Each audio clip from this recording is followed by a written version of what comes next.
Okay. Third unit என்னன்னா rotation spectra.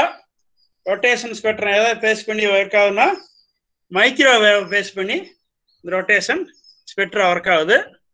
ஸ்பெக்ட்ரோஸ்கோப்பியில் அந்த microwave ரீஜனை base பண்ணி தான் இந்த ரொட்டேஷன் ஸ்பெக்ட்ரம் வந்து இங்கே ஒர்க் ஆகுது. உங்களுக்கு தெரியும் நிறைய வேவ் ரீஜன் இருக்கு. அதாவது ஐஆர் இது இருக்கு. ஃபர்ஸ்ட் எடுத்துட்டோம்னா ரேடியோ வேவ்ல ஸ்டார்ட் பண்ணி அதில் யூவி விசிபிள் லைட்டு ஐஆர், அதே மாதிரி மைக்ரோவேவ், ஆல்ஃபா ரே, காமா ரே, எல்லா வேவும் கேள்விப்பட்டிருப்பீங்க. அப்போ இது எல்லா வேவும் சேர்ந்ததான் எலக்ட்ரோ மேக்னட்டிக் ஸ்பெக்ட்ரம்னு படிச்சிருப்பீங்க. எலக்ட்ரோ மேக்னட்டிக் ஸ்பெக்ட்ரம்ங்கிறது இந்த சன்ல இருந்து வரக்கூடிய லைட்டு, செல்ல இருந்து வரக்கூடிய லைட்டு எல்லா வேவ் லென்த்லயும் இருக்கு. அதாவது அந்த 0 ஆம்ஸ்டாங்கில் ஸ்டார்ட் பண்ணி அது ஒரு 20,000 ஆம்ஸ்டாங் வரைக்கும் பார்த்தோம்னா இந்த வேவ் லென்த் எல்லாமே இருக்கும். அதில் நாம் கண்ணில் பார்க்கக்கூடிய லைட்டு பார்த்தோம்னா இந்த 4,000 to 7,000 ஆம்ஸ்டாங் ரீஜனை தான் விசிபிள் லைட்னு சொல்லுவோம். இதை மட்டும்தான் நம்ம கண்ணில் பார்க்க முடியும். அப்போ இதே 4,100 இருந்துச்சுன்னா அது வந்து வயலட் கலராக நமக்கு தெரியுது. 4,300 இருந்தால் ப்ளூ கலராக தெரியுது. அதே 5,300 green colour, 5,700 or 800 yellow colour, above 6,000 red கலராக நமக்கு தெரியுது. இந்த between wave length other colour. நீங்கள் கம்ப்யூட்டர் லாங்குவேஜ் பிரகாரம் பார்க்க போனால் 256 கலர் இருக்கு. அந்த ஒவ்வொரு வேவ் லென்த்தையும் பார்த்தோம்னா ஒவ்வொரு கலர் நமக்கு இருக்கும். அந்த 4,000 to 6,000 மட்டும்தான் நம்ம கண்ணுனால வியூ பண்ண முடியும். மற்ற லைட்லாம் நம்ம கண்ணில் தெரியாது. ஏன்னா நம்ம ஐனோட கெப்பாசிட்டி அவ்வளோதான். இதை மட்டும்தான் நம்ம ஐ சென்ஸ் பண்ணோம். இதுக்கு 4,000க்கும் பிலோ ஆம்ஸ்டாங் உள்ள அந்த வேவ் லென்த்தை நம்ம ஐனால பார்க்க முடியாது. 7,000க்கு மேலே போச்சுன்னா அதுவும் நம்மளால பார்க்க முடியாது. அப்போ இது எல்லாமே இருக்கு. அப்போ அந்த எலக்ட்ரோ மேக்னட்டிக் ஸ்பெக்ட்ரத்தில் அந்த பர்டிகுலர் மைக்ரோவேவ் மட்டும் அப்சர்வ் பண்ணும்போது அந்த மாலிகுலா ரொட்டேட் ஆகுது. அதை பற்றி படிக்கிறது தான் ரொட்டேஷன் ஸ்பெக்ட்ரம்னு சொல்கிறோம். நமக்கு தெரியும் ஆல்ரெடி அந்த எலக்ட்ரான் என்ன பண்ணுது, கிரவுண்ட் ஸ்டேட்டில் டிஃபால்ட்டாக இருக்கு. எனர்ஜி அப்சர்வ் பண்ணும்போது என்ன ஆகுது, கிரவுண்ட் ஸ்டேட்லேருந்து எக்ஸிட் ஸ்டேட்டுக்கு மூவ் ஆகுதுன்னு சொன்னோம். அப்போ இது கிரவுண்ட் ஸ்டேட்லேருந்து எக்ஸிட் ஸ்டேட்டுக்கு போனால் உதாரணத்துக்கு ஹைட்ரஜன் ஆட்டத்தை எடுத்துக்கிறோம். ஹைட்ரஜன் ஆட்டத்தில் ஒரே ஒரு எலக்ட்ரான், அது நியூக்ளியஸு அவுட்டர் மோஸ்ட்ல, அது ஃபர்ஸ்ட் செல்லில் ஒரே ஒரு எலக்ட்ரான் மட்டும் இருக்கு. அப்போ இந்த எலக்ட்ரான் வந்து எனர்ஜி அப்சர்வ் பண்ண என்ன ஆகும், இதனுடைய அடுத்த எனர்ஜி லெவல் ஜம்ப் ஆகும். இந்த மாதிரி நம்ம சர்க்குலராக போகிறோம், அட்டாமிக் ஸ்ட்ரக்சர் சர்க்குலராக போகிறோம் அல்லது எலிப்டிக்கலாக யூஸ் பண்ணுவோம். அப்போ இந்த இதை என்ன பண்ணுறோம், இப்போ இங்கேருந்து இங்கே ஜம்ப் ஆகுது. இதை தான் நம்ம இந்த மாதிரி ஏரோ மார்க் போடுறோம். அப்போ இந்த மாதிரி போட்டால் அது கீழே இருந்து மேலே போகணும் அப்படி அர்த்தம் கிடையாது. இந்த ஆர்பிட்லேருந்து, அதாவது இது லோயர் ஆர்பிட், இதுதான் E0ன்னு சொல்லுவோம். அப்போ இந்த ஆர்பிட்லேருந்து அடுத்த ஆர்பிட் E1ங்கிற எக்ஸிட் ஸ்டேட்டுக்கு ஜம்ப் ஆகுது. இதை தான் நான் சொல்கிறேன்னா நம்ம இந்த மாதிரி இண்டிகேட் பண்ணுறோம். அப்போ அந்த கீழே இருந்து மேலே போகணும்னா என்ன பண்ணணும்னா ஒரு எனர்ஜி தேவை. ஒரு எனர்ஜி இருந்தால் மட்டும்தான் அது அந்த கீழே இருந்து மேலே போகும். அப்போ அந்த மாதிரி எனர்ஜி அப்சர்வ் பண்ணும்போது என்ன இருக்குன்னா அதோட என்ன இருக்கும், ஒரு வைப்ரேஷன், ஒரு ரொட்டேஷன் நடக்கும். உதாரணத்துக்கு என்ன சொல்ல போனோம்னா, இப்போ ரோட்டில் ட்ராவல் பண்ணிட்டு இருக்கீங்க, ஒரு பைக்கில் போயிட்டு இருக்கீங்கன்னு வச்சுக்க, பின்னாடி இருந்து ஒரு கார் வந்து பைக்கில் அடிச்சுன்னா என்ன பண்ணும், அந்த பைக்கினோட எனர்ஜி அப்சர்வ் பண்ணிட்டு இந்த காரினோட எனர்ஜி அப்சர்வ் பண்ணிட்டு பைக் என்ன பண்ணும், இடிக்கும் போது என்ன முன்னாடி வேகமாக போகும். அப்போ அந்த எனர்ஜி அப்சர்வ் பண்ணுது. அப்போ அப்சர்வ் பண்ணிட்டு அந்த பைக்கு போகும்போது என்ன இருக்கும், ஏற்கனவே எப்படி பைக்கு மூவ் ஆச்சோ அதே மாதிரியே மூவ் ஆகுமா, இல்லை சேஞ்சஸ் இருக்குமா? ஏதோ ஒரு சைக்கிளில் கூட போறீங்கன்னு வச்சுங்க, உதாரணத்துக்கு சைக்கிளில் ஆர் பைக்கில் போறீங்க, போகும்போது பின்னாடி இருந்து ஒருத்தர் வந்து இடிக்கிறாங்களா, தள்ளி விடுறாங்கன்னு வச்சுங்க. நீ போயிட்டு இருக்கும்போது வேகமாக பிடிச்சி ஒருத்தர் பின்னாடி இருந்து தள்ளுறாங்க, உங்க பைக்கையோ சைக்கிளையோ. அப்போ என்ன நடக்கும், நார்மலாக போறீங்க, ஸ்பீடாக போறீங்க, அது ஸ்பீடு வேரி ஆகுது. ஸ்பீடு மட்டும் வேரி ஆகாம வேற ஏதாவது சேஞ்சஸ் நடக்குமா?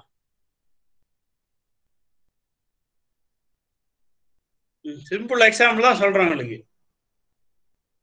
ஒரு ஃபோர்ஸ் வந்து ஆக்ட் ஆகும்போது அப்புறம் உங்களோட வேரியேஷன் என்ன ஆகும், ஃபோர்ஸ் மட்டும்தான் வாரமா, வேற ஏதாவது சேஞ்சஸ் நடக்குமா?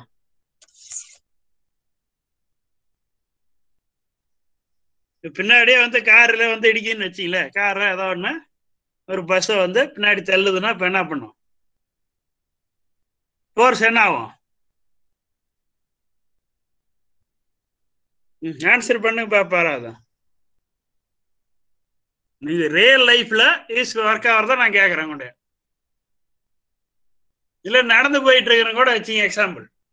ரோட்டில் நடந்து போயிட்டு இருக்கீங்க, பின்னாடி இருந்து ஒருத்தர் வந்து வேகமாக தள்ளுறாங்க, அப்போ என்ன நடக்கும்?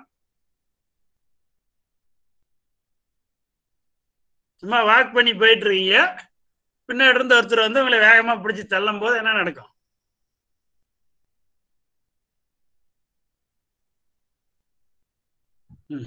மைக்கு கொஞ்சம் அன்மியூட் பண்ணி ஆன்சர் பண்ணுங்க. கண்ணன்,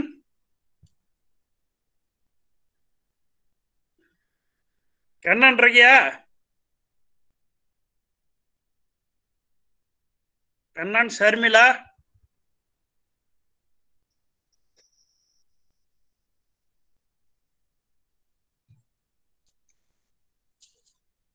கிளாஸ்ல இருக்கிறீங்களா இல்லை மொபைல் வச்சுட்டு எங்கேயோ போயிட்டீங்களா?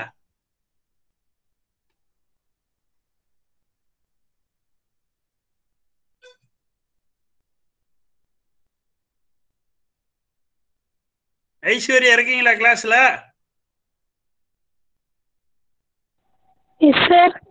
ஏன் பதில் கேட்டா ஒருத்தரும் சொல்ல மாட்டேங்கிறீங்க? கிளாஸ்ல தான் சார் இருக்கும். அருணா இருக்கிறீங்களா? அருணா, பெருந்தா?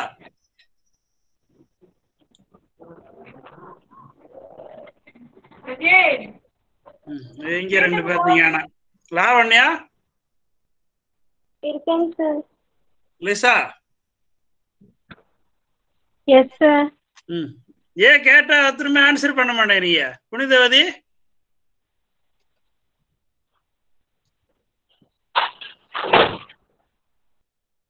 புனிதவதி ஆளை காணோம். ஷர்மிளா? சார். ஏன் ஆன்சர் பண்ண மாட்டேங்கிறீங்க? சரி சொல்லுங்க. இப்ப நடந்து போயிட்டு இருக்கீங்க, பின்னாடி இருந்து ஒருத்தர் தள்ளனா என்ன சார்?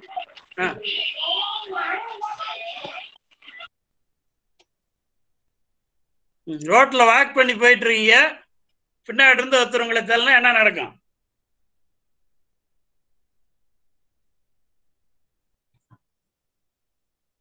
லாவண்யா ஆன்சர் பண்ணுங்க. ஃபோர்ஸும் டைரக்ஷனும் சேஞ்ச் ஆகும். ஃபோர்ஸ் டைரக்ஷனும் சேஞ்ச் ஆகும். ஏதாவது நடந்து போறீங்க, ஃபோர்ஸ் சேஞ்ச் ஆகும். சரி, வேற என்ன சேஞ்சஸ் இருக்கும்? Direction sir. டைரக்டா? டைரக்ஷன் சேஞ்ச் ஆகும் சார். டைரக்ஷன் சேஞ்ச் ஆகுமா? Yes sir. சரி, ரைட். அந்த ஆன்சர் சொல்றதுக்கு தான் நான் கேட்கறேன்னு சொல்ல மாட்டேறீங்க. ஒரு ஃபோர்ஸ் பின்னாடி இருந்து வரும்போது என்ன இருக்கும்? ஏறி ஆல்ரெடி ஒரு டைரக்ஷன்ல போயிட்டு இருப்பீங்க, அந்த டைரக்ஷன்ல ஒரு சேஞ்சஸ் நடக்கும். அதை தான் என்ன சொல்றோம்னா இங்க ரொட்டேஷன் சொல்றோம். இந்த கிரவுண்ட் ஸ்டேட்ல இருந்து இங்க எக்ஸிட் ஸ்டேட்டுக்கு அது மூவ் ஆகுது. இங்கிருந்து மூவ் ஆகும்போது அந்த ஃபோர்ஸுக்கு தகுந்த மாதிரி ஸ்ட்ரெயிட்டா போவோம். அந்த ஃபோர்ஸ் அதிகமாக ஆக்ட் ஆகும்போது என்ன இருக்கும்? அந்த டைரக்ஷன் அப்படியே போகுது. அப்போ இங்கிருந்து போற மாலிக்யூல் இப்படியே ஸ்ட்ரெயிட்டா போகாது, அப்போ இப்படியே ஆசிலேட் ஆகிட்டு மேலே போவோம். அதான் என்ன சொல்றோம்னா ரொட்டேட்டின்னு சொல்றோம். மாலிக்யூல் இப்படி ஒரு மாலிக்யூல் இருக்குன்னா அந்த மாலிக்யூல் உள்ள எலக்ட்ரான் அப்படியே மூவ் ஆகுது. மாலிக்யூல்ல ஒரு ரொட்டேஷன் இப்படி தள்ளும் போது வேரியேஷன் ஆகும்னு சொன்னீங்க. அப்போ அந்த வேரியேஷனால அது ரொட்டேட் ஆகும். நிறைய இடத்துல நீங்க ஆக்சிடென்ட் ஆகலாம் பார்த்துருக்கலாம். நீங்க எது கூட கேட்கலாம், முன்னாடி பைக்கில் போயிட்டு இருக்காரு, பின்னாடி வந்து அந்த கார் அடிச்சா என்ன பண்ணும்? ஃபோர்ஸ் அதிகமாக என்ன பண்ணும்?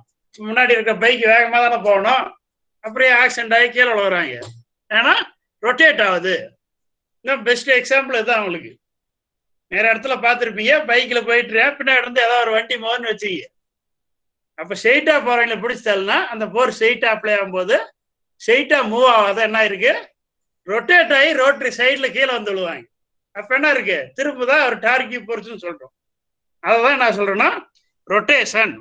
அதே இதான் இந்த மாலிகுல நடக்குது. இந்த மைக்ரோவேவ் எனர்ஜி வந்து இந்த ஆட்டத்தை மேல படும்போது அந்த எனர்ஜி அப்சர்வ் பண்ணிட்டு இது மூவ் ஆகும்போது என்ன இருக்கு? கிரவுண்ட் ஸ்டேட்ல இருந்து அப்படியே எக்ஸிட் ஸ்டேட்டுக்கு மூவ் ஆக போறதில்ல, ஒரு ரொட்டேஷன், ஒரு திருப்பு விசையாகி எப்படி பைக் வந்து கீழே விழுவுதோ அந்த மாதிரி மூவ் ஆகிட்டு போகுது. அதனால்தான் மைக்ரோவேவ் ரீஜன்ல மாலிகுல் வந்து ரொட்டேட் ஆகுது. எப்படி ரொட்டேட் ஆகுன்னு படிக்கிறதா ரொட்டேஷன் ஸ்பெக்ட்ரோஸ்கோபின்னு சொல்றோம். The rotation of 3 dimension body may be quite complex. இந்த ரொட்டேஷன் என்ன இருக்கு, ஒரு டைமென்ஷன்ல மட்டும் கிடையாது, 3 dimension சொல்றோம். இந்த மாதிரி பார்த்தோம்னா எக்ஸ் ஒய் இஜெட் 3 dimensionல எப்படி வேணாலும் ரொட்டேட் ஆகலாம். பின்னாடி இருந்து ஒருத்தர் இடிக்கிறாங்கன்னா எப்படி, எந்த டைரக்ஷன்ல நான் திரும்புவேன், இந்த டைரக்ஷன்ல திரும்ப மாட்டேன்னு சொல்ல முடியுமா? எந்த டைரக்ஷன்ல வேணாலும் ரொட்டேட் ஆகும். எக்ஸ் ஆக்சிஸ்ல இப்படி ரொட்டேட் ஆகலாம், அல்லது ஒய் ஆக்சிஸ்ல இப்படி ரொட்டேட் ஆகலாம், இஜெட் ஆக்சிஸ்ல இப்படி ரொட்டேட் ஆகலாம், ஆப்போசிட்ல இப்படியும் ரொட்டேட் ஆகலாம், ரிவர்ஸ் டைரக்ஷன்ல. அப்ப எந்த டைரக்ஷன்ல வேணும் ரொட்டேட் ஆகும். அப்ப இந்த 3 டைரக்ஷன்லயும் ரொட்டேட் ஆச்சுன்னா அந்த 3 dimensionல அந்த ரொட்டேஷனை கால்குலேட் பண்றது பார்த்தோம்னா குவைட் காம்ப்ளெக்ஸ், ஈஸி கிடையாது. ஒரு டைமென்ஷன்ல கால்குலேட் பண்ண சொன்னா நான் பிசி எப்படி ரொட்டேட் ஆகுன்னு கால்குலேட் பண்ணிடுவோம். 3 dimensionலயும் ரொட்டேட் ஆகுன்னு வச்சுக்க. ஒரு பால் எடுத்துறீங்க, ஒரு கிரிக்கெட் பாலோ அல்லது ஒரு வாலிபாலோ ஏதோ ஒரு பால் வச்சிருக்கீங்க. இப்போ அந்த பாலை கையில் வச்சுக்கிட்டு சுத்துறீங்கன்னு வச்சுக்க. அதை எந்த டைரக்ஷன்ல சுத்தலாம்? கையில் ஒரு பால் வச்சிருந்தோம்னா எல்லா டைரக்ஷன்லுமே ரொட்டேட் பண்ணலாம். பாலை மேல இருந்து கீழே இப்படி சுத்துற மாதிரி பாலை ரொட்டேட் பண்ணலாம், அல்லது லெஃப்ட் சைடு இருந்து ரைட் சைடு மூவ் ஆகிற மாதிரி ரொட்டேட் பண்ணலாம், அல்லது கிராஸ்லையும் ரொட்டேட் ஆகலாம். அப்போ ஒரு பால் வச்சிருக்கோம்னா அந்த பாலை எந்த டைரக்ஷன்ல இருந்து வேணாலும் சுத்தலாம். ஒரு பால் ரவுண்டா சுத்துன்னு வச்சுக்க, எப்படி வேணாலும் சுத்தும். அதுதான் 3 dimension சொல்றோம். 3 dimensionல எப்படி வேணாலும் இங்கிருந்து இப்படி சுத்துறது, ரிவர்ஸ்ல சுத்துறது, கீழே இருந்து மேலே சுத்துறது, மேல இருந்து கீழே சுத்துறது, இந்த மாதிரி அந்த பால் 360 டிகிரில எந்தெந்த டைரக்ஷன்ல எப்படி வேணாலும் சுத்தும். அதான் 3 dimensional ரொட்டேஷன் சொல்றோம். அதை அண்டர்ஸ்டாண்ட் பண்றது, அதை சால்வ் பண்றது பார்த்தா கொஞ்சம் குவைட் காம்ப்ளெக்ஸ். ரொட்டேட்டிங், அதுல இருந்து ரொட்டேஷனல் காம்பவுண்டை நாம கால்குலேட் பண்ணிட்டு அது வந்து mutually perpendicular direction through the centre of gravity. அப்போ ஒவ்வொரு பொருளுக்கும் பார்த்தோம்னா அந்த சென்டர் ஆஃப் கிராவிட்டி பேஸ் பண்ணி தான் எந்த ஒரு பொருளாக இருந்தாலும் சுத்தும். நாங்கள் சொன்ன பால் எக்ஸாம்பிள் எடுத்துங்க. கிரிக்கெட் பால் எக்ஸாம்பிள் நாம் எடுத்துட்டோம்னா இந்த மாதிரி ஒரு பால் இருக்கு.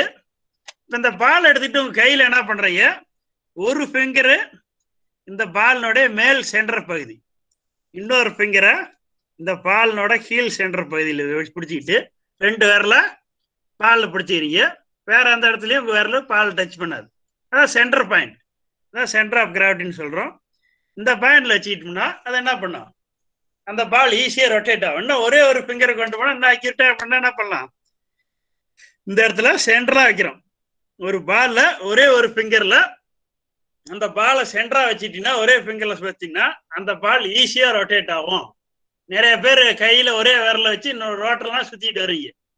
கிளாஸ் வரும்போது, காலேஜ் வரும்போது நிறைய பாய்ஸ் எல்லாம் பார்த்தோன்னா ஒரு விரல நோட்டை வச்சுட்டு அப்படியே ரவுண்ட் அடிச்சுட்டு வரீங்க. நான் அதே எக்ஸாம்பிள் தான் சொல்றேன். நோட்டை எப்படி சுத்துறீங்களோ அதே மாதிரி ஒரு பால். அப்ப ஆட்டங்கிறது என்ன இருக்கும், ஒரு ஸ்பியர் ஷேப்ல இருக்கும்.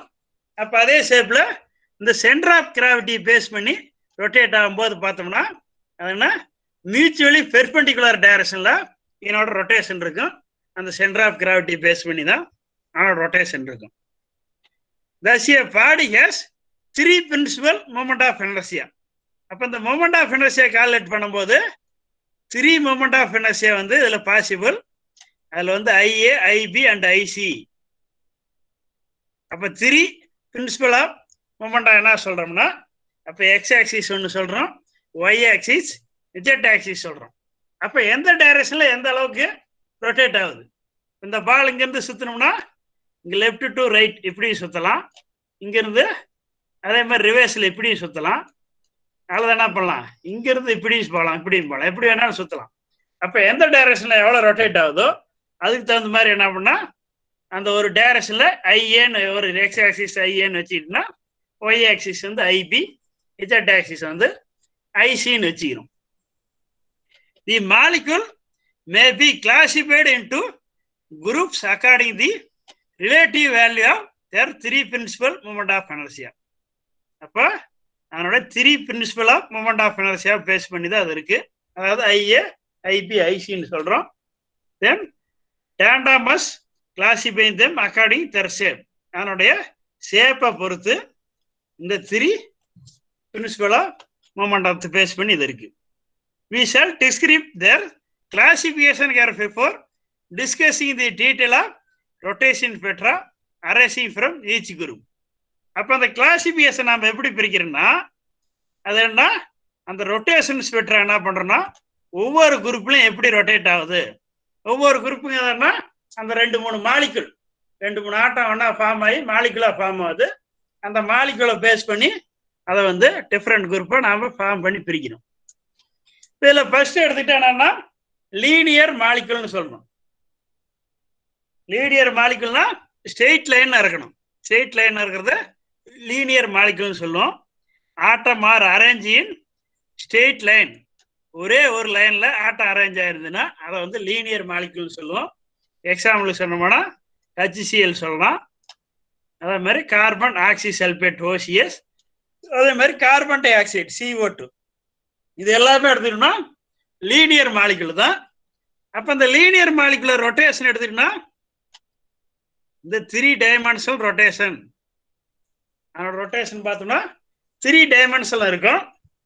அதாவது about the bond axis, அதனுடைய இந்த பாண்ட் இருக்கு சிக்கும் ஓவுக்கு இடையில பார்த்தா இந்த பாண்ட் இருக்கு, டபுள் பாண்ட். அப்ப இந்த சிக்கு இந்த ஓவுக்கு இடையில அந்த பாண்ட் இருக்கு. அந்த பாண்ட் ஆக்சிஸ் ஃபேஸ் பண்ணி ரொட்டேட் ஆச்சுன்னா about the bond axis சொல்றோம். அடுத்து அதை எடுத்துன்னா end over end rotation plane paper. End over end ரொட்டேஷனா இது இப்படி சுத்துறது, அதே மாதிரி இது இப்படி சுத்தலாம் அல்லது ரிவர்ஸ்ல சுத்தலாம். இந்த மாதிரி ரொட்டேட் ஆச்சுன்னா அது வந்து end over end rotation in plane paper. இது அடுத்து என்ன, end over end rotation right angle. அப்ப இங்கிருந்து கீழே இருந்து மேலே போகலாம், மேல இருந்து கீழே வரலாம். இந்த மாதிரி வந்துச்சுன்னா end over end rotation right angle, ஒரு பர்டிகுலர் ஆங்கிள் ரொட்டேட் ஆகுறத இந்த சொல்றோம். இந்த 3 இதாக பிரிக்கணும். அப்ப it is self variance of moment of B and C are the same. அப்ப அந்த B and Cங்கிறத அந்த 2 ஆக்சிஸ்ல சேம். அப்ப IB ஈக்குவல் டு ICன்னு சொல்றோம். A is very small. அப்ப இந்த பாண்ட் ஆக்சிஸ் சொன்னோம் ஃபர்ஸ்ட்ல, அதில் அந்த ஏவோட வேல்யூ பார்த்தோம்னா வெரி ஸ்மால். ஏன்னா இந்த கார்பனுக்கும் ஆக்சிஜனுக்கும் இடையில பாண்ட் இருக்கு. அப்ப அந்த பாண்டை மீறி என்ன பண்ண முடியாது, ரொட்டேட் ஆகுறது கஷ்டம். பாண்ட்னா 2 ஒரு காலத்தை போட்டு கட்டின மாதிரி இருக்கு. அப்ப இதே ஆக்சிஸில் ரொட்டேட் ஆகுறது வந்து ரொம்ப கஷ்டம். அதனோட வேல்யூ வெரி ஸ்மாலா இருக்கும். அதனால approximation we have that IA equal to 0. அப்ராக்சிமேட்டா அது வந்து IA 0ன்னு வச்சுக்கணும். ஆனா இது ரெண்டும் பாசிபிள். இந்த கார்பன் ஆட்டத்தை உதாரணத்துக்கு நம்ம காம்பவுண்ட் பென்ட்ல செஞ்சிருப்போம், லேப்ல தனி யூஸ்ன்னு சொல்லுவோம். அது என்ன, இப்போ கார்பன் ஆட்டம் மேல இருக்குன்னு வச்சுங்க, கீழே வந்து ஆக்சிஜன். இப்போ மேல இருந்து ஒரு காத்து கட்டி ஒரு பால் தொங்க விடுற மாதிரி இருக்குன்னா என்ன பண்ணோம், இப்படி சைடில் ஈஸியாக ரொட்டேட் ஆகும். அப்போ அந்த C ரொட்டேஷன் ஈஸி. அப்போ மேலே கீழே ஈஸியாக ரொட்டேட் ஆகும். அப்போ இது ரெண்டும் பாசிபிள். அப்போ அந்த பாண்ட் ஆக்சிஸில் ரொட்டேட் ஆகிறது மட்டும்தான் கஷ்டமானது. அதனால IA மட்டும் 0, IB ஈக்குவல் டு IC. இப்போ இதனோட வேல்யூ IA ஈக்குவல் டு 0ன்னு கிடைக்குது. அப்போ இதை எடுத்தீங்கன்னா அதே மாதிரி தான் கார்பன் டை ஆக்சைடு OCS இது எல்லாமே பார்த்தோம்னா லீனியர் மாலிக்யூல். இந்த 3க்கு என்ன லீனியர் மாலிக்யூல்னா அதனோட value IB equal to IC, IA equal to 0. இதுதான் அதனுடைய மொமெண்ட் ஆஃப் எனர்ஜியா நாம் தெரிஞ்சுக்க வேண்டியது. நெக்ஸ்ட் 2வது எடுத்துட்டோம்னா சிமெட்ரிக்கல் டாப். அப்ப சிமெட்ரிக் டாப் என்னன்னா மீத்தேல் புளோரைடு எடுத்துக்கிறோம். இப்ப அந்த மீத்தேல் புளோரைடுனா அந்த கார்பன் புளோரைடுக்கு இடையில உள்ள அந்த பாண்ட் ஆக்சிஸ் வச்சு பேஸ் பண்ணி நாம கால்குலேட் பண்றோம். Hydrogen atom bond tetrahedrally are carbon. இப்ப இந்த கார்பனை சுத்தி 4 ஹைட்ரஜன் ஆட்டம் இருக்கு. அந்த ஒரு இடத்துல மட்டும் அந்த புளூரின் இருந்துன்னா அதை மீத்தேல் புளோரைடுன்னு சொல்றோம். அப்ப இதுல என்னன்னா end over end rotation and out of the plane of paper still identical IB equal to IC. ஏற்கனவே முன்ன சொன்னோம் லீனியர் மாலிகுலுக்கு என்னவோ அதே சேம் தான் IB ஈக்குவல் டு IC. இன்னொரு கண்டிஷன் என்ன, IAவுக்கு பார்த்தோம்னா ஒரு சம் வேல்யூ இருக்கும். அதுல வந்து IA 0ன்னு சொன்னோம். இதுல வந்து IAவோட வேல்யூ ஒரு சம் வேல்யூ இருக்கும். Now not negligible the involve the rotation of 3 comparatively massive hydrogen atom. அப்ப அந்த ஐஏவை முன்னாடி கண்டிஷன்ல நெக்லிஜிபிள் பண்ணோம். இதுல வந்து நெக்லிஜிபிள் பண்ண முடியாது. ஏன்னா அந்த ஹைட்ரஜனோடைய அந்த மாசிவ் அந்த ஆக்சிஸ்ல அந்த ரொட்டேஷன் இருக்கும். அதனால அந்த ஐஏவோட வேல்யூ சம் ஆட் பண்ணோம். அது வந்து இமேஜினரி டாப்பில் இருக்கும். இந்த மாதிரி எடுத்துக்கிட்டா 3 ஹைட்ரஜன் இங்க வந்து ஃப்ளோரின் இருக்கு. அப்ப இல்லைன்னா ஐஏ பி ஈக்குவல் டு ஐபின்னு சொல்லிட்டோம். IC equal to IB. அப்ப ஐஏ சம் வேல்யூ இருக்கு, அது வந்து not equal to IB or IC. அப்ப 2 subdivision for each class in mention. அப்ப அந்த சப்டிவிஷனை நாம இங்க மென்ஷன் பண்றோம். இல்ல இந்த மீத்தில் ஃப்ளோரைடு எடுத்துன்னா IB equal to IC greater than IA. ஏன்னா ஐபியும் ஐசியோட வேல்யூ அதிகமா இருக்கும், ஐஏவோட வேல்யூ லோவா இருக்கும். அந்த மாதிரி உள்ள மாலிகுல என்ன சொல்றோம்னா கால்டு ப்ரோலேட் சிமெட்ரிக்கல் டாப். சிமெட்ரிக்கல் டாப்பை 2 டைப்பா பிரிக்கிறோம். ஒன்று ப்ரோலேட் சிமெட்ரிக்கல் டாப். இப்போ இந்த ஐஏவோட வேல்யூ ஐபி ஐசியோட அதிகமா இருந்துச்சுன்னா, அதாவது IB equal to IC less than ஐஏவா இருந்துச்சுன்னா, அப்ப இதை என்ன சொல்றோம்? அப்லேட் சிமெட்ரிக் டாப்னு சொல்றோம். ப்ரோலேட் அப்லேட்னு 2 டைப்பா பிரிக்கிறோம். இந்த ஐஏவோட வேல்யூ என்னன்னா ஐபி ஐசியோட லோவா இருந்துச்சுன்னா அது வந்து ப்ரோலேட். ஐபி ஐசியோட அதிகமா இருந்த ஐயோட வேல்யூ ஐஏவோட வேல்யூ அது வந்து அப்லேட் சிமெட்ரிக்கல் டாப்னு சொல்றோம். ஃபார் எக்ஸாம்பிள் அது என்ன? போரான் ட்ரைக்ளோரைடும் இதுக்கு வந்து எக்ஸாம்பிளா சொல்லலாம். அப்ப இந்த கேஸ்ல IA equal to 2IB into 2IC. அப்ப இந்த கண்டிஷன் பார்த்தோம்னா ஐஏவோட வேல்யூ லோ, ஐசி ஐபியோட வேல்யூ வந்து ஹையா இருக்கு. அப்ப இது என்னன்னா ப்ரோலேட் சிமெட்ரிக்கல் டாப் டைப். நெக்ஸ்ட் என்ன? Spherical top. அப்ப ஸ்பெரிக்கல் டாப் கால்குலேட் பண்ணா இருக்கு when a molecule has a 3 component 3 moment of inertia is identical. 3 moment of inertia வந்து ஐடென்டிக்கலா இருக்கும். அதான் என்னன்னா IA equal to IB equal to IC 3 வேல்யூம் ஈக்குவலா இருந்ததுன்னா அதை என்ன சொல்றோம்னா ஸ்பெரிக்கல் டாப்னு சொல்றோம். ஸ்பெரிக்கல் டாப்ல IA IB equal to IC 3 வேல்யூம் ஈக்குவலா இருக்கும். எக்ஸாம்பிள் சொல்லப்படும் மீத்தேன் CH4 மீத்தேன் எடுத்துட்டீங்கன்னா இதுல 3 வேலையும் பார்த்தோம்னா அதுக்கு வந்து ஈக்குவலா இருக்கும். இதுல பார்த்தா நோ டைபோல் மொமெண்ட், மீத்தேன்ல நோ டைபோல் மொமெண்ட் அதில் இருக்காது. இந்த மாதிரி பார்த்தோம்னா 4 ஹைட்ரஜனை பாட்டு அந்த மாதிரி தான் ஃபார்ம் ஆயிருக்கும். 4 டைரக்ஷன்லயும் 4 ஹைட்ரஜனை ஃபார்ம் ஆயிருக்கும் மீத்தேன். இந்த மாதிரி இருக்கும். இதுல நோ ரொட்டேஷனல் ஸ்பெக்ட்ரம் அப்சர்வ். இதுல வந்து ரொட்டேஷன் ஸ்பெக்ட்ரத்தை வந்து அப்சர்வ் பண்ண முடியாது. ஏன்னா no dipole changes, dipole moment கிடையாது. ஏன்னா இதனோட 3 வேல்யூ ஈக்குவலா இருக்கனால இங்க வந்து டைபோல் மூமெண்ட் இல்லை. அப்ப டைபோல் மூமெண்ட் இல்லைன்னா அப்ப அந்த டைபோல் சேஞ்ச் பண்ண முடியாது. டைபோல் எதுவும் சேஞ்ச் ஆகலாம். இதுல வந்து நோ ரொட்டேஷன் ஸ்பெக்ட்ரா. அப்ப அதுல 3 மூமெண்டா ஐடென்டிக்கல். 3 மூமெண்டா ஐடென்டிக்கல் என்ன அர்த்தம்? ஐடென்டிக்கல்னா சேம்னு அர்த்தம், ஈக்குவல். அப்ப லாஸ்ட் 4th டைப் பார்த்தோம்னா அசிமெட்ரிக் டாப்ஸ். அப்ப அசிமெட்ரிக் டாப்னா சிமெட்ரிக்கும் அசிமெட்ரிக் ஈஸிலே தெரியும். சிமெட்ரிக்னா இந்த ஸ்பெரிக்கல் என்னது? 3மே ஈக்குவல். ஸ்பெரிக்கல் சொல்லலாம் அல்லது சிமெட்ரிக்கல் கூட சொல்லலாம். 3 ஈக்குவல். அப்ப அசிமெட்ரிக்னா என்னது? ஆப்போசிட். 3மே ஈக்குவலா இருக்காது, 3மே வெவ்வேறு வேல்யூ இருந்துச்சுன்னா IA not equal to IB not equal to IC 3 வெவ்வேறு வேல்யூ இருந்தா அதை அசிமெட்ரிக்கல் டாப்னு சொல்லுவோம். எக்ஸாம்பிளுக்கு என்ன? H2O நம்ம வீட்டில் யூஸ் பண்ணக்கூடிய நம்மளோட water, vinyl chloride CH2 CHCl. இதனோட இதெல்லாம் பார்த்தோம்னா அசிமெட்ரிக் டைப்பா இருக்கும். 3 மூமெண்ட் ஆஃப் இனர்ஷியா பார்த்தோம்னா 3மே டிஃப்ரெண்டா இருக்கும். 3 சேமா இருக்காது, 3 வெவ்வேறு வேலையா இருக்கும். இப்போ ஹைட்ரஜன் ஆட்டோ எக்ஸாம்பிள் எடுத்தீங்கன்னா இந்த மாதிரி தான் இருக்கும். ஒவ்வொரு இதுவும் பார்த்தோன்னா ஒவ்வொரு டைரக்ஷன். இது ஒரு ஹைட்ரஜன் ஆட்டம் இந்த டைரக்ஷன் இருக்கு, இன்னொரு ஹைட்ரஜன் இந்த டைரக்ஷன் இருக்கு. சிமெட்ரிக்கா இருக்காது. சிமெட்ரிக்னா பார்க்கறதுக்கு ஒரே மாதிரி. இப்போ நம்மளோட உடம்பு எடுத்துட்டோம்னா நம்ம சென்டர்ல 2 சைடு 2 கண்ணு இருக்கு. அப்போ சிமெட்ரிக் ஒரே மாதிரி இருக்கு. அப்போ அதே மாதிரி 2 காது இருக்கு. இதே மாதிரி நம்ம உடம்பு பார்த்தோம்னா நம்ம உடம்ப சிமெட்ரிக்கா சொல்லலாம். சென்டரா ஒரு கோடு போட்டு பிரிச்சோம்னா 2 சைடு ஈக்குவலா ஒரே மாதிரி இருந்தா அதை வந்து சிமெட்ரிக்கல் சொல்லுவோம்.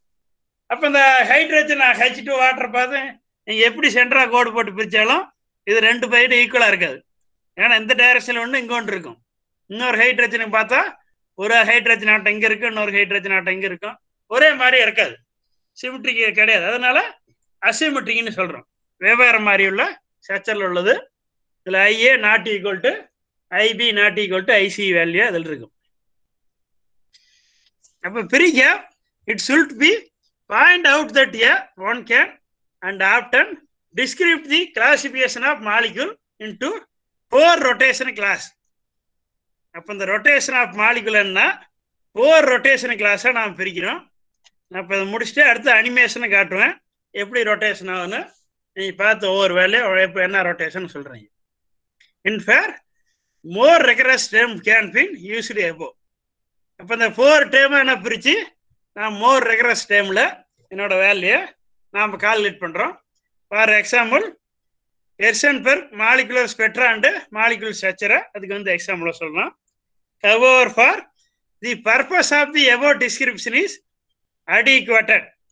இப்போ இந்த டிஸ்கிரிப்ஷன் பார்த்தா ஒரு அடிக்வேட்டட் டிஸ்கிரிப்ஷனாக அதனோட வேல்யூ வந்து நாங்கள் இருக்குது. Okay, thank you all. இப்போ வந்து எப்படி அதனோட ஸ்பெக்ட்ரா இருக்குங்கிறதுக்கு இப்போ அனிமேஷன் சொல்ல காட்ட போகிறோம். இப்போ இது என்னன்னா கார்பன் சி, இந்த 2 கார்பனுக்கு இடையில டபுள் பாண்ட் இருக்கு. இதுக்கு இந்த ஆட்டம் அப்போ CH3ன்னு வச்சிங்க. இது ஒரு CH3, இது ஒரு CH3. இந்த ஆரஞ்சு கலர் இண்டிகேட் பண்ணுறது ஹைட்ரஜன் குறிக்குது. இப்போ ஆல்ரெடி பார்த்தோம் CH3 CHClன்னு பார்த்தோம். அதில் அந்த அசிமெட்ரிக்கு பார்த்தோம். அப்போ இது வந்து அசிமெட்ரிக்கு ஒரு எக்ஸாம்பிளாக வச்சுக்கலாம். எப்படி மாலிகுல் ரொட்டேட் ஆகுன்னு பாருங்க. ஒரு அல்கேன் ஆட்டம் சொல்றோம். அப்ப 2 கார்பனுக்கு இடையில உள்ள பாண்டு பார்த்தோம்னா 2 கார்பனுக்கும் இடையில உள்ள பாண்டு பாருங்க, அது வந்து சிக்மா பாண்ட். எப்படி ரொட்டேஷன் ஆகுன்னு மட்டும் பாருங்க. இது வரைக்கும் சொன்னோம் ரொட்டேஷன் ஸ்பெக்ட்ரம் பார்க்குறோம். இந்த யூனிட் ஃபுல்லாகவே ரொட்டேஷன் ஸ்பெக்ட்ரத்தை பற்றி தான் படிக்கிறோம். அப்போ நான் ரொட்டேஷன் சொன்னால் உங்கள் மைண்டில் என்ன இருக்கணும், அந்த மாலிகுல் எப்படி ரொட்டேட் ஆகுன்னு நமக்கு தெரியணும். அதுக்காக தான் நான் அந்த அனிமேஷன் சொல்கிறேன். இப்போ இந்த மாதிரி ஃபாண்ட் நான் பார்த்துருக்கோம், நிறைய இடத்துல நீங்கள் மென்ஷன் பண்ணியிருப்பீங்க. அப்போ நீங்கள் என்ன கற்பனையில் என்ன நினச்சிருப்பீங்க, இந்த 2 கார்பனும் இந்த மாதிரி இருக்குது, செடியாக இருக்குன்னு தான் நினச்சிருப்பீங்க.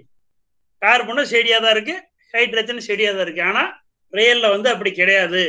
எல்லாமே ஆசிலேட் ஆகிட்டே இருக்குது. எப்படி ஒரு ஆட்டத்தில் எலக்ட்ரான் வந்து எலக்ட்ரிக்கலாக ரிவால்வ் ஆகிட்டே இருக்கோ, அதே மாதிரி 2 ஆட்டத்துக்கு இடையில ஒரு ஃபாண்டு ஃபார்ம் ஆகி அது வந்து மாலிகுலாக ஃபார்ம் ஆகும்போது அந்த மாலிகுல் ஃபாண்டு அப்படியே ஸ்டெடியாக இருக்காது. சம் வைப்ரேஷன், சம் ரொட்டேஷன் ஆகிட்டே தான் இருக்கும். அதனால தான் இந்த ரொட்டேஷன் ஸ்பெக்ட்ரத்தை வச்சு நாம் படிக்கிறோம். இந்த ரொட்டேஷன் எப்படி ஆகுன்னு பாருங்க. பார்த்தீங்கன்னா என்ன இருக்கு, ஃபர்ஸ்ட் என்ன பண்ணலாம், அந்த பாண்ட் ஆக்சிஸ் ரொட்டேட் ஆகலாம். இந்த பாண்ட் ஆக்சிஸ் ரொட்டேட் ஆகும்போது என்ன இருக்கு பாருங்க, எப்படி ரொட்டேட் ஆகுது. இப்ப இந்த கண்டிஷன்ல என்ன சொல்லியிருக்காங்க, இந்த பாண்ட் ஆக்சிஸ் இந்த 2 கார்பனுக்கு இடையில இந்த ஒரு சிக்மா பாண்ட் இருக்கு. இப்ப இந்த பாண்ட் ரொட்டேட் ஆகும்போது என்ன ஆகும், ஒரு கயிறு கட்டி வச்சிருக்கீங்கன்னு வச்சுங்க, ஒரு கயிறு லென்த்தா இருக்கு, அந்த கயிறே விடுங்க, ஒரு கம்பி வச்சிங்க, ஒரு கம்பி லென்த்தா எடுத்துக்கிறீங்க. அந்த 2 கம்பியில 2 எண்ட்லையும் என்ன பண்ணிடுறீங்க, 2 பாலை ஃபிக்ஸ் பண்ணிக்கிறீன்னு வச்சிங்க. நீங்கள் ஸ்கூல் டைப்பில் நீங்கள் செஞ்சுருக்கலாம். இந்த காயெல்லாம் வச்சு செய்யலாம். அந்த தக்காளி பழத்தை வச்சு செஞ்சுருப்பீங்க. அதில் இந்த காய் நொனாக்காய் அந்த மாதிரி காயை வச்சு நீங்கள் செஞ்சுருப்பீங்க. நீங்கள் வீட்டிலே கூட செஞ்சு பார்க்கலாம். ஒரு அடிக்கு ஒரு குச்சி எடுத்துக்கிறீங்க, ஸ்டிக்கு, 2 எண்டில் என்ன 2 எதாவது ஃபிக்ஸ் பண்ணிக்க. ஒரு வீட்டில் உள்ள தக்காளி பழத்தை கூட 2 எண்டில் வச்சுக்கிறீங்க. அப்போ நீ கையில் வச்சிருக்க அந்த ஸ்டிக்கு தான் என்னவா இருக்கு, அது வந்து ஒரு பாண்ட். கார்பன் 2 சைடு 2 தக்காளி பழம் வச்சுன்னா 2 கார்பனை கம்பேர் பண்ணிக்க. அப்போ நம்ம கையில் பிடிச்சிருக்க அந்த குச்சியை சுத்தும் போது என்ன இருக்கும், இந்த 2 சைடும் சுத்தம். அப்போ இந்த கார்பன் சுத்தும் போது இந்த கார்பனோட 3 ஹைட்ரஜன் இங்கே பாண்ட் ஆயிருக்கு. இப்போ இது ரொட்டேட் ஆச்சுன்னா என்ன பண்ணணும், ஆட்டோமேட்டிக்காக இது ரொட்டேட் ஆகும். இதுதான் எபோட் பாண்ட் ஆக்சிஸ் ரொட்டேஷன் படித்தோம். ABCன்னு 3 சொன்னோம், 3 rotation about bond axis rotation. அடுத்தது பார்த்தோன்னா about a plane rotation பார்த்தோம். இது 2 ரொட்டேட்ஸ் ஆகுது. இன்னொன்று வந்து அதனுடைய பெர்பெண்டிகுலர் ரொட்டேஷன் பார்த்தோம்.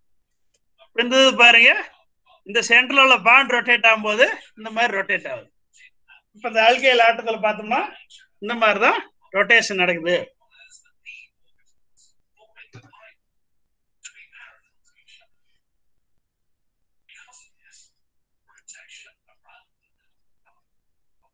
இப்ப என்ன நடக்குது? இது வந்து ரொட்டேட் ஆகல, ஆசிலேட் ஆகுது அல்லது வைப்ரேட் ஆகுதுன்னு சொல்றோம். மேல கீழே மூவ் ஆகுது. இப்ப பார்த்தோம்னா இது ஒரு ரொட்டேஷன்.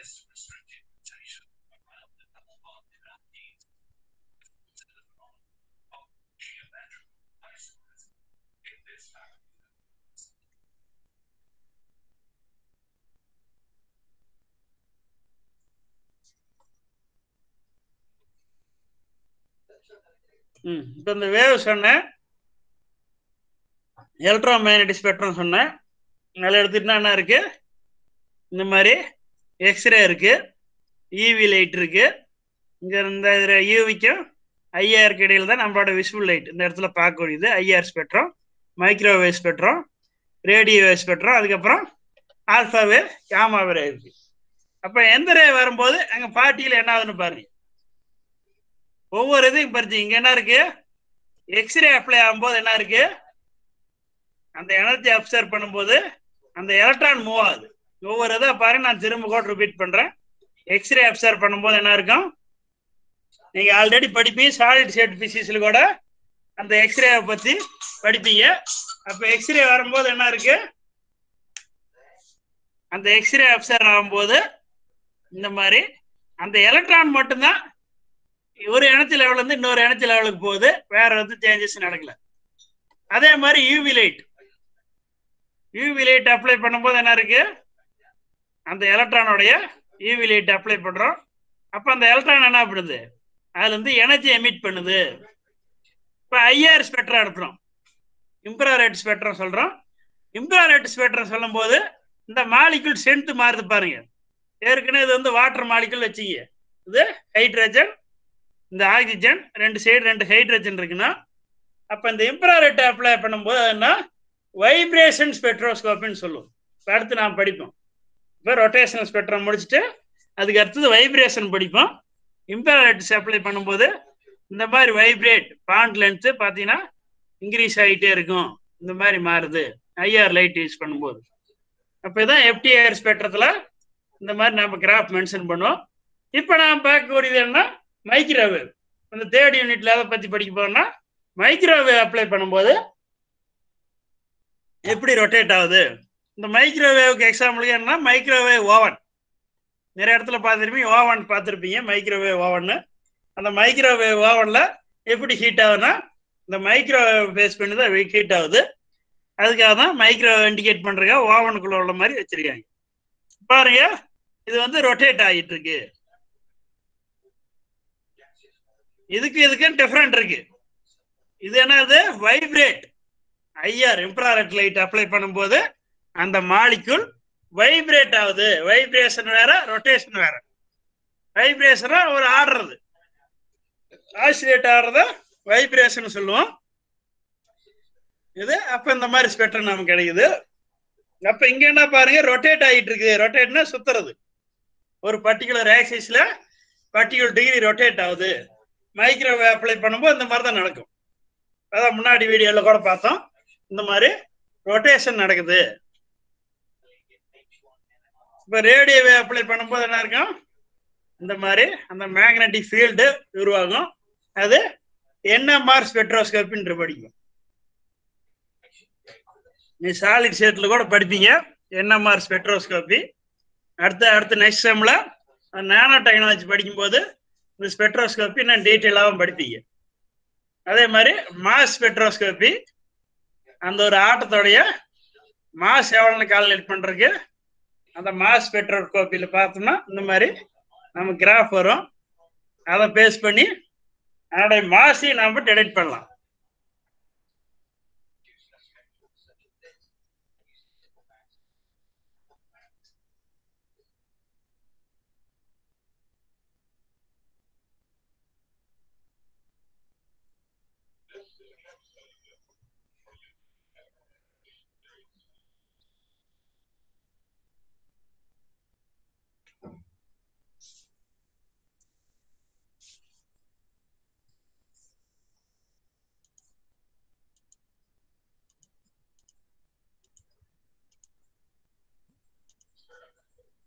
இந்த மாலிகுல் எப்படி ரொட்டேட் ஆகுது அப்படிங்கிறத இது வந்து வைப்ரேஷன். இன்ஃப்ராரெட் ஸ்பெக்ட்ரோஸ்கோபி அப்ளை பண்ணும்போது இந்த மாதிரி வைப்ரேட் ஆகுது. அந்த வைப்ரேட் தகுந்த மாதிரி தான் இந்த ஸ்பெக்ட்ரோஸ்கோப்பில வரும். நிறைய ரிசர்ச் சேனல்ல அந்த மாதிரி கிராஃப் பார்த்துருப்பீங்க. ஏன் எப்படி கிராஃப் வருதுங்கிறத எப்படி வைப்ரேட் ஆகுன்னு பாருங்க, இதுல இன்னும் தெளிவாக சொல்லுவாங்க. இந்த மாதிரி மாலிகுல் எல்லாம் ஃபார்ம் ஆகும்போது நாம ஹைட் மைக்ரோஸ்கோப் வச்சு, அதாவது செம் டெம்னு சொல்லுவோம், scanning electron microscope, travelling electron மைக்ரோஸ்கோப்னு, அதை வச்சு இந்த பார்ட்டிகளை பார்க்கும்போது பார்த்தோம்னா இந்த மாதிரி பாருங்க, பர்டிகுலரா ஒரு பார்ட்டிகளை மட்டும் காட்டுறாங்க. அது பாருங்க அப்படியே செடியெல்லாம் கிடையாது, பாரு ஆசிலேட் ஆகிட்டே தான் இருக்கும். எப்படி எலக்ட்ரான் சுத்திட்டே இருக்கும் ஒரு ஆட்டத்துல, அதே மாதிரி மாலிகுல்ல இந்த மாதிரி ரொட்டேட் ஆகிட்டே தான் இதுல இண்டிகேட் பண்றாங்க. இதை இந்த மாதிரி ரொட்டேட் ஆகிட்டே இருக்கும், அதே சமயம் வைப்ரேட்டும் ஆகிட்டே இருக்கும். ரெண்டுமே நடக்கும், ரொட்டேஷனும் இருக்கும், வைப்ரேஷனும் இருக்கும்.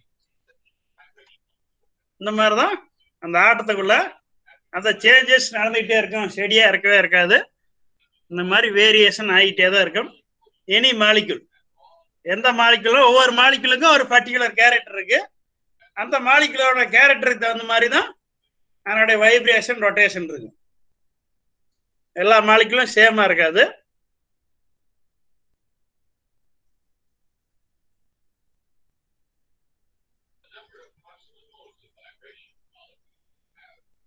உதாரணத்துக்கு இது நம்ம H2O ஆக்சிஜன், 2 ஹைட்ரஜன், இந்த மாதிரி எடுத்துக்கிறதா. அதே மாதிரி கார்பன் டை ஆக்சைடு இருக்கலாம். அந்த மாதிரி இருக்குன்னா அதனுடைய நான் லீனியர் மாலிகுல்னு சொல்லுவோம். லீனியர்னா ஸ்டேடியா இருந்தா லீனியர், வேற மாதிரி இருந்ததுன்னா நான் லீனியர். அப்ப 3 டைமென்ஷன் சொன்னோம். இந்த கிராஃப் பார்த்தீங்கன்னா X axis, another one Y axis, another one Z axis, 3 axis இருக்கும். அப்ப இந்த 3 ஆக்சிஸ் ரொட்டேஷன் இருக்கும். இந்த அனிமேஷன்ல காட்டும் எப்படி 3 ஆக்சிஸ் ரொட்டேட் ஆகுன்னு. அப்ப அதே மாதிரி இந்த மாலிகுலுக்கு என்ன பண்ணலாம், இதுக்கு 3 ஆக்சிஸ் வரையலாம். இந்த ஆட்டத்துக்கும் ஆட்டம் ஒன்று தனியாக சொன்னோம்னா ஆட்டம், 3 கம்பைன் ஆனாதான் மாலிகுல். அப்ப இந்த ஆட்டத்துக்கு என்ன பண்ணலாம், 3 டைமென்ஷன் சொல்லலாம். அப்ப எந்த டைரக்ஷன்ல எப்படி ரொட்டேட் ஆகுது,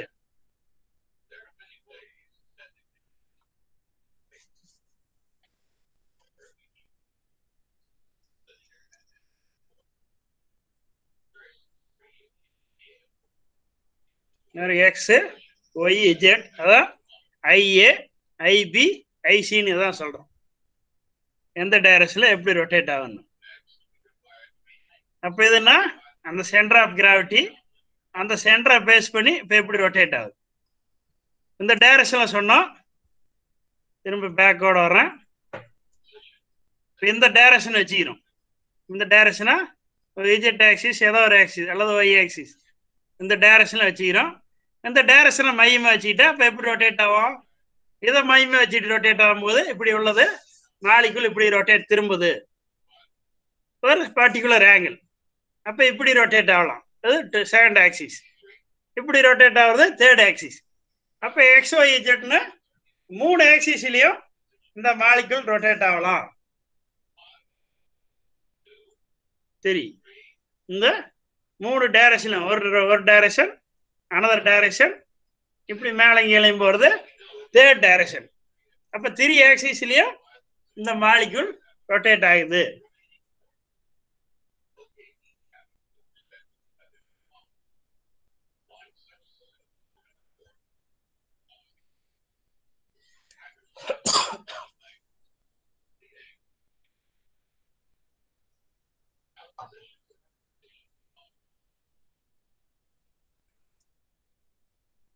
அப்ப அதனோட டைரக்ஷன் என்ன பண்ணுது, அதனோட பாண்ட் ஆயிருக்கு அதர் மாலிகுலை பேஸ் பண்ணி என்னோட ரொட்டேஷன் சேஞ்சஸ் ஆகலாம்.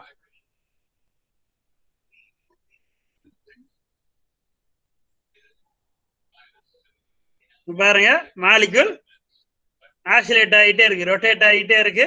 அதனால ஆசிலேட் ஆகிட்டே பாருங்க ரொட்டேஷன் எப்படின்னு தெரியும். பார்த்தா 3 மாலிகுல் இருக்கு. இந்த 3 மாலிகுலும் எப்படி ரொட்டேட் ஆகுது, ஆசிலேட் ஆகுது திரும்ப கூட பாருங்க.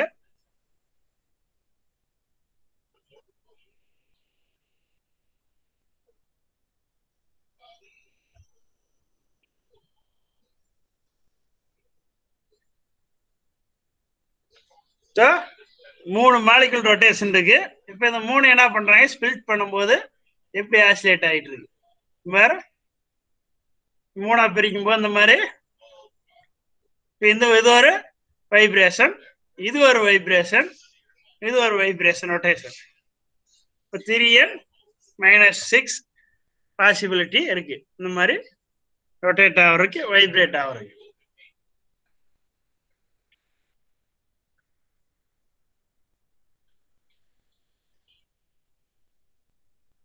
இந்த மாதிரி ரொட்டேட் ஆகுறது சிமெட்ரிக் ஸ்விட்ச்.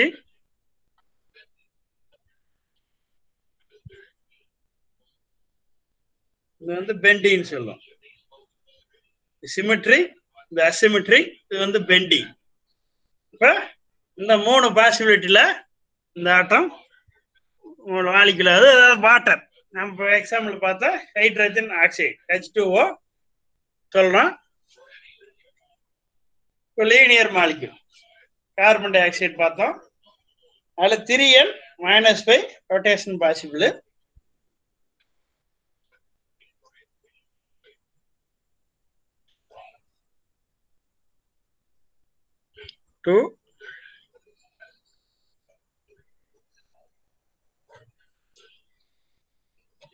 இப்போ 3 மாலிகுலும் லீனியர் சொல்லிட்டோம். 3 மாலிகுலும் ஸ்ட்ரெயிட் லைனாக தான் இருக்குன்னு எந்த ரொட்டேஷனாக இருந்தாலும். அப்போ 3மே ஸ்ட்ரெயிட்டாக இருந்துட்டு ரொட்டேட் ஆகுறதுக்கு, அப்போ இந்த ரெண்டு ரொட்டேஷன் தான் பாசிபிள். அப்போ இந்த மாதிரி என்ன பண்ணலாம், அந்த மாலிகுல் பாண்ட் லென்த் மாறலாம். இதே மாதிரி ஈக்குவலா மாறினா சிமெட்ரி, இந்த மாதிரி மாறினா அசிமெட்ரி. அதே மாதிரி பெண்டிங், இது பார்த்தா இது ஒரு பெண்டிங், இது சிமெட்ரிக் பெண்டிங், இது அசிமெட்ரிக்.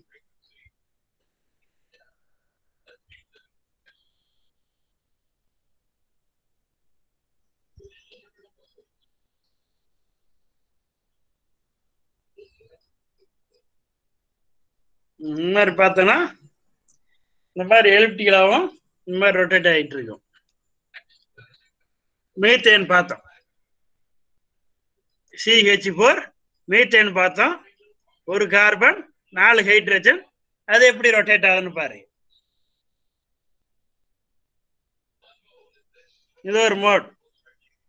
4 ஹைட்ரஜன் பாண்டும், பாண்ட் லென்த் இன்க்ரீஸ் ஆகலாம், லென்த் டிக்ரீஸ் ஆகலாம். இது ஒரு பாசிபிள். நெக்ஸ்ட் 2 மோட் எடுத்துட்டா இந்த மாதிரி ரொட்டேட் ஆகலாம். இப்படி இந்த மாதிரி மாறுறதுக்கு அது பாசிபிள் இருக்கு. அதே மாதிரி டபுள் ஜெனரேட், இது பாண்ட் லென்த் மட்டும் மாறுது, இது மேலே கீழே ரொட்டேட் ஆகுது. இந்த மாதிரி இருக்கு. அதே மாதிரி மோடு 4, 2 வந்து பக்கத்துல வரும், 2 தூரமா போறது.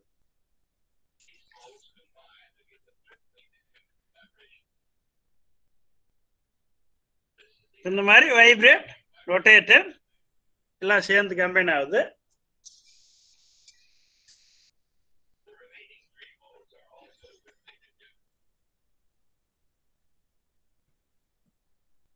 எப்படி மாலிகுலுக்கு இடையில இந்த ரொட்டேஷன் நடக்கிறது பார்த்தீங்க.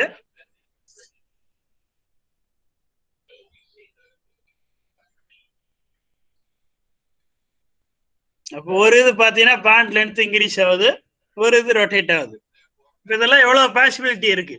மீத்தேன் எடுத்துட்டோம்னா இவ்வளோ பாசிபிலிட்டி ரொட்டேஷன் வந்து இருக்கு. அப்போ அதே மாதிரி அதுல இருந்து குவான்டிசேஷன் எனர்ஜி, அதே மாதிரி வைப்ரேஷன் எனர்ஜி, ரொட்டேஷன் எனர்ஜி எல்லாமே அதில் கால்குலேட் பண்ண போறோம்.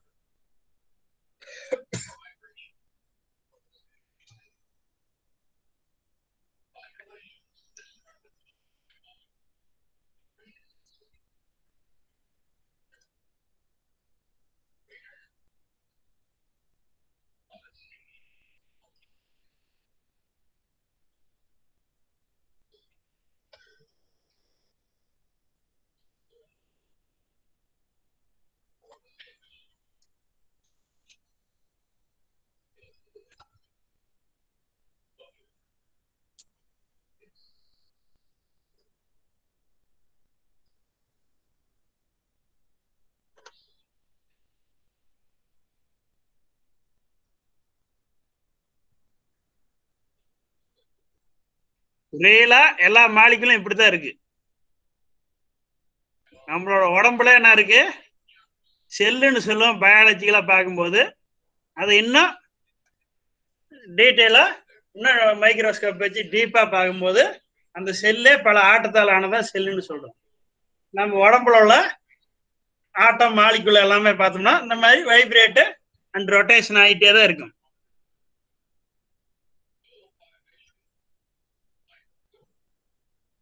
அப்ப அந்த ரொட்டேஷன் வைப்ரேஷன் தகுந்த மாதிரி தான் இந்த கிராஃப் வருது.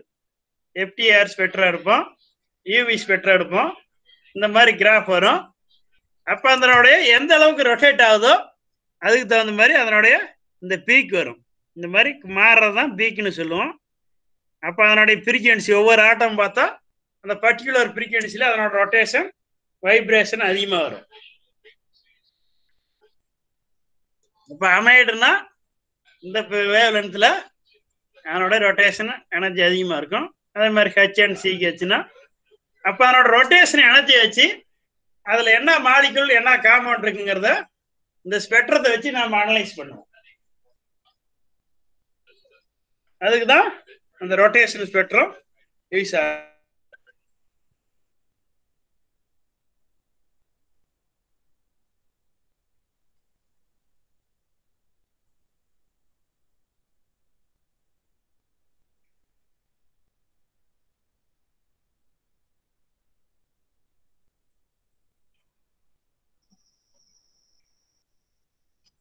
இவ்வாறு ரொட்டேட்டிவ் மாலிகுல் இது வந்து கிளியரா இருக்கும். இன்னும் நான் பார்த்தோம் 2 ஆட்டம் 3 ஆட்டம் மட்டும் கம்பைன் ஆன அந்த மாலிகுலோட ரொட்டேஷன். இதுல பார்த்தோன்னா நிறைய ஆட்டம் இருக்கு, 10க்கு மேற்பட்ட ஆட்டம் இதுல இருக்கு. அப்ப இந்த மாதிரி ஃபால்ட் ஃபார்ம் ஆயிடுச்சுன்னா எந்த ஆட்டமும் ஸ்டெடியா இருக்காது, இந்த மாதிரி ரொட்டேட் ஆகிட்டே தான் இருக்கும். எப்படி ஆசிலேட் ஆகி ரொட்டேட் ஆகிட்டு இருக்கோ இந்த ஒரு ஆட்டத்தை பேஸா வச்சு இந்த மாதிரி சுத்திட்டு இருக்கு. அதே மாதிரி ஒவ்வொரு ஆட்டத்தையும் மையமா வச்சு என்ன பண்ணலாம், இந்த மாதிரி ரொட்டேட் ஆகலாம். இந்த ரொட்டேஷன் அண்டர்ஸ்டாண்ட் பண்ணிட்டாதான் அடுத்து வர்ற கிளாஸ் சொல்றதெல்லாம் ஈஸியா அண்டர்ஸ்டாண்ட் பண்ணிக்கலாம். இந்த ரொட்டேஷன் சொல்ல போனா அந்த மாலிகுல்ல எப்படி ரொட்டேட் ஆச்சுன்னா இது உங்க மைண்ட்ல வந்துடணும். மைண்ட்ல வந்துட்டா அதுக்கப்புறம் சொல்ற கான்செப்ட் வந்து நீங்க வந்து ஈஸியா அண்டர்ஸ்டாண்ட் பண்ணிக்கலாம். அதுக்காக தான் இந்த அனிமேஷன்லாம் சொன்னேன். இல்ல ஏதாவது டவுட் இருக்கா ரொட்டேஷன்ல, புரிஞ்சுக்க முடியுதா? மாலிகுல் எப்படி ரொட்டேட் ஆகுதுங்கிறத உங்களால புரிஞ்சுக்க முடியுதா? ஏதாவது டவுட் இருக்கா?